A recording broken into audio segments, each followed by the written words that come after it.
हम भी तो बिल्कुल पारंपरिक हो गए हैं कि जहां अगर कोई आपको नहीं छूने दे रहा तो आप भी ज्यादा कसाई मत करो, श्रद्धा से छू लो वहां। पर आप भी अपनी पूरी दिखाने की कोशिश में रहोगे कि आज तो छू के ही रहेंगे। अगर तू अपने पे है तो मैं भी अपने पर हूं। अरे मैं रोज भगवान के दर्शन करता हूं और रोज भगवान को छूता हूं। एक बात बताना, एक व्यक्ति रास्ते से जा रहा था और एक गुलाब का पौधा लगा हुआ था, उसमें गुलाब के पुष्प खिले हुए थे।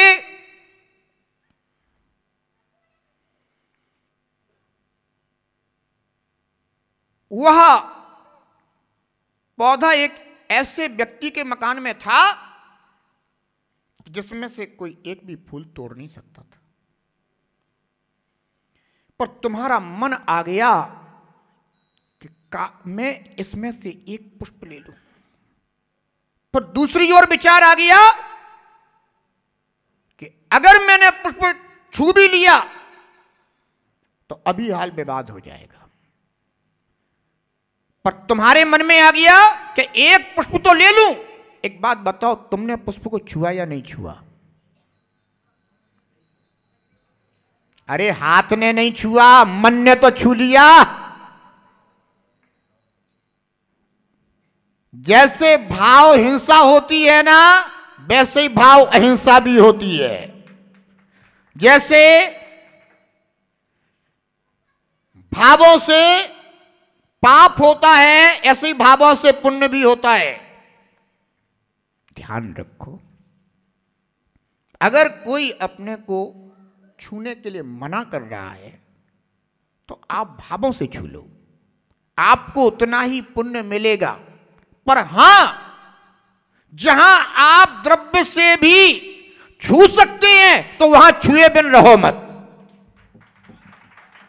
वहां अपना पूरा कर्तव्य पालन करो, क्योंकि हम जिनालय में राग द्वेष करने के लिए नहीं आए, हम जिनालय में राग द्वेष को विसर्जित करने के लिए आए हैं। विवेकी हमें भी बनना पड़ेगा। इस संसार है, इस संसार में नाना प्रकार के विचारों वाले लोग मिलते हैं। जहां जैसे लोग हों, हमें तो अपना धर्म पालन करना है, हमें किसी से राग द्वेष नहीं करना।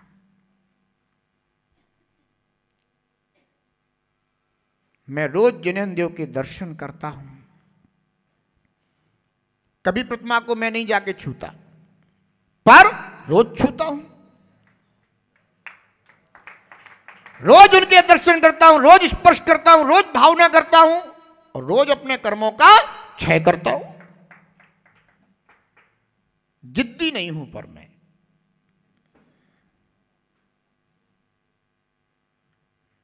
धर्मात्मा हूं।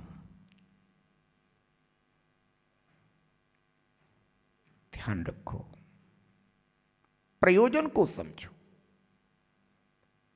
कि आप जिनेन्द्र देव की पूजा करने आए हैं, निमित्त मिलेंगे, ऐसे निमित्त मिलेंगे जो आपको रोकेंगे, आपके अंदर क्रोध आदि पैदा करेंगे। अब अभी आपका विवेक है कि आप उन निमित्तों का उपयोग किस रूप में करते हो, उनसे प्रभावित होकर के, या जैसा मैंने अभी कहा था कि रास्ते में पड़ा हुआ कोई भी अशुद्ध पदार्थ हो तो आप उससे बचकर निकल जाते हो। बस समझ लेना कि वो बाहर का था और ये अंदर का पदार्थ है। विवेकी हमें बनना होगा। 24 घंटे में बड़ी दुर्लभता से तो आप थोड़ा सा समय निकाल करके जिनार्चना के लिए उपस्थित हुए और भी तुमने अपने अतीत के पूर्व के संस्कारों से प्रभावित होकर के राग द्वेष में पड़ करके खो दिया नहीं। जिनेंद्र देव की आराधना करने के लिए उपस्थित हो तो सारे विकल्पों को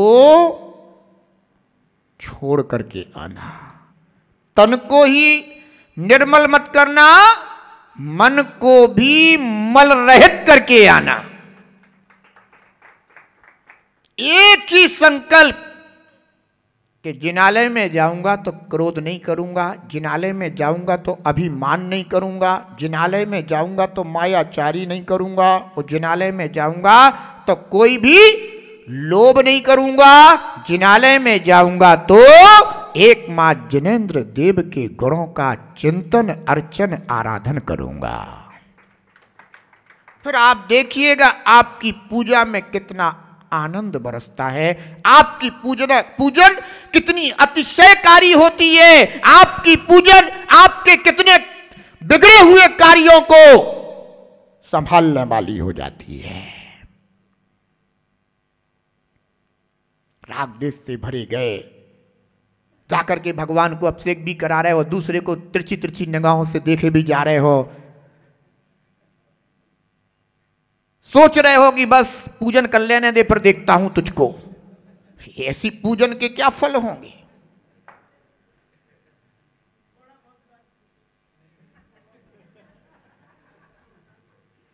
क्रिया भी ऐसे भावों से हो रही है कि वह क्रिया भी प्रदूषित हो रही है।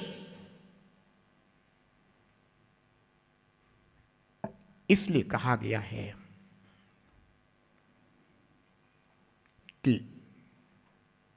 क्रिया भी भाव सहित होना चाहिए।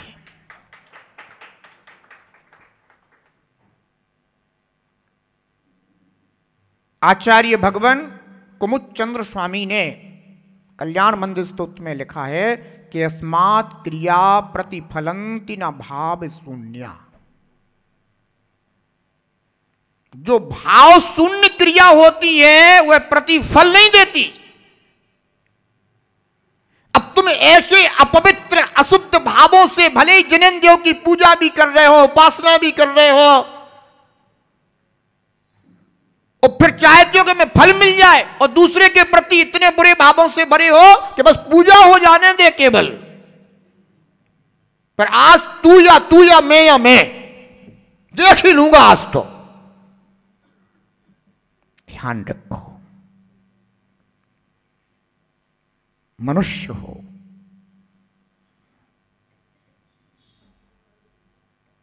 विचारणा शक्ति तुम्हारे लिए मिली है। जिन पूजा के भाव इतने निर्मल, इतने विशुद्ध, इतने पवित्र होना चाहिए कि उन भावों में केवल और केवल जिनेंद्र देव के अलावा कोई दूसरा प्रतिबिंबित ना हो।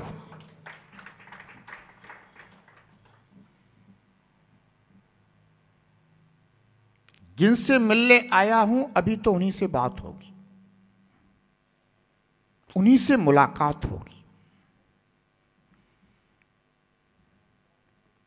तो जो जिनेंद्र देव के पवित्र भावों से दर्शन करता है, वंदन और अर्चन करता है, आचार्य भगवंत कहते हैं कि उन जीवों की कसाएं मंदता को प्राप्त हो जाती है।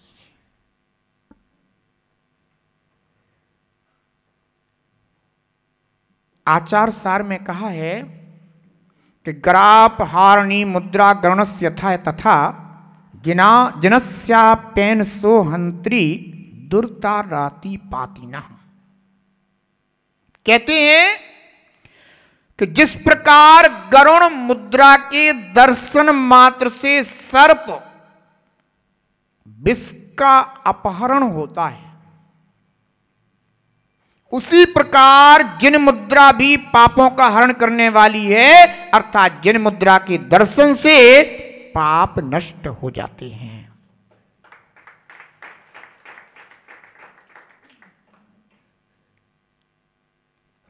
कहते ना कि गरुण का दर्शन अगर सर्पों को हो जाए तो कुंडलियां ढीली पड़ जाती हैं। दर्शन ही तो हुआ केवल।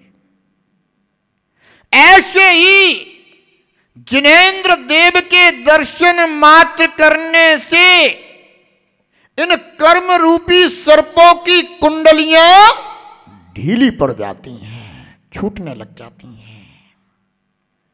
इसलिए प्रत्येक श्रावक का यह कर्तव्य है कि वह प्रतिदिन जिनेंद्र देव के दर्शन और जिनेंद्र देव की पूजा पवित्र भावों से करे। जिन पूजाते सब सुख होय,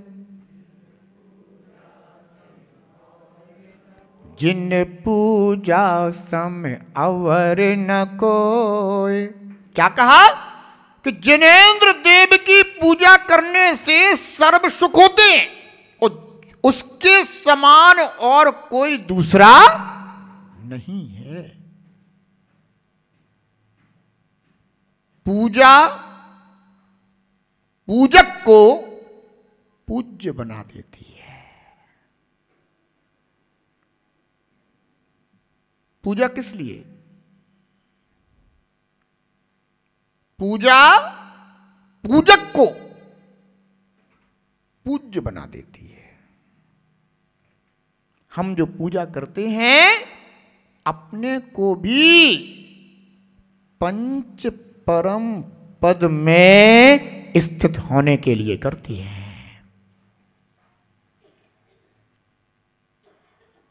केवल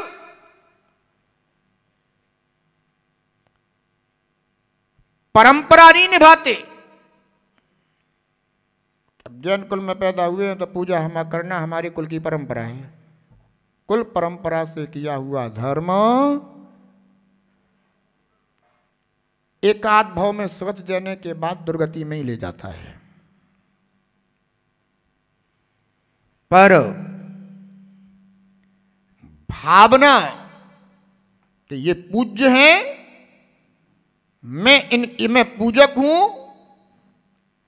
और मैं अगर इनकी पूजा करूंगा तो मैं भी एक दिन इनकी तरह पूज्य बन जाऊंगा।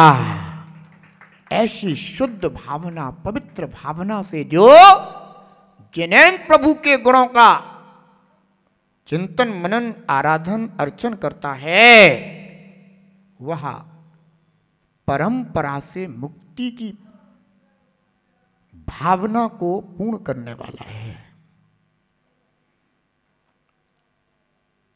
ध्यान रखना, ये मानव जीवन इन संसार के कार्यों में उलझे रहने के लिए नहीं है, इन संसार के कार्यों से सुलझने के लिए मिला है। पर अज्ञानता कि जिस लिए ये मानव पर्याय मिली है वो कार्य अपना गौण हो गया है, और जो कार्य हमें, जिन उलझनों को हमें छोड़ना चाहिए था, हमने उन्हीं उलझनों को ओढ़ लिया है।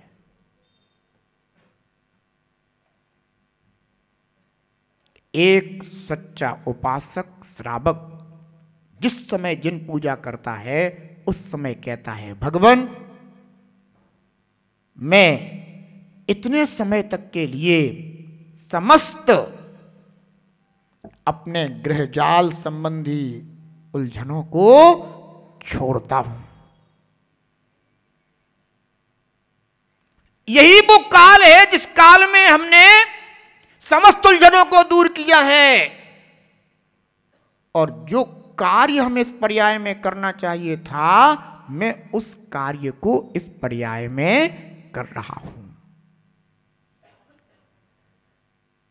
ये मनुष्य जीवन की सफलता है, ध्यान रखना। इसलिए श्रावक का पहला कर्तव्य क्या है? जिन पूजा। पूजा दो प्रकार से होती है, द्रव्य पूजा और भाव पूजा। द्रव्य पूजा का तात्पर्य है अष्ट द्रव्य के माध्यम से भाव पूजा, और भाव पूजा मात्र का तात्पर्य है कि जो अष्टद्रव्य के अधिकारी नहीं है वो मात्र भाव पूजा करें। जैसे मुनिराज के पास अष्टद्रव्य नहीं होती, क्योंकि वे द्रव्य नहीं कमाते, पर गृहस्थ द्रव्य को निरंतर कमाने में लगा रहता है, और द्रव्य कमाने में बड़ा पाप होता है।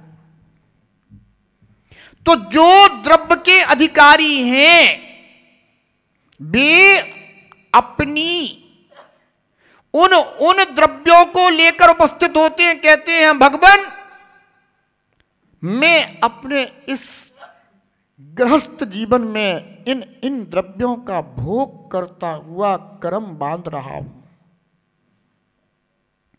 ये हमारे भोग के साधन बने हुए हैं। हे प्रभु, मैं इन भोग के साधनों को आपके समक्ष उपस्थित होकर इनका परित्याग करने की भावना करता हूं, और जो जो गुण आपने पाए हैं उन गुणों को प्राप्त करने की इच्छा रखता हूं।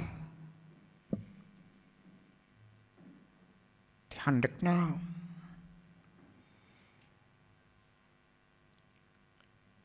अपनी लोभ कसाय को कम करने के उपाय हैं।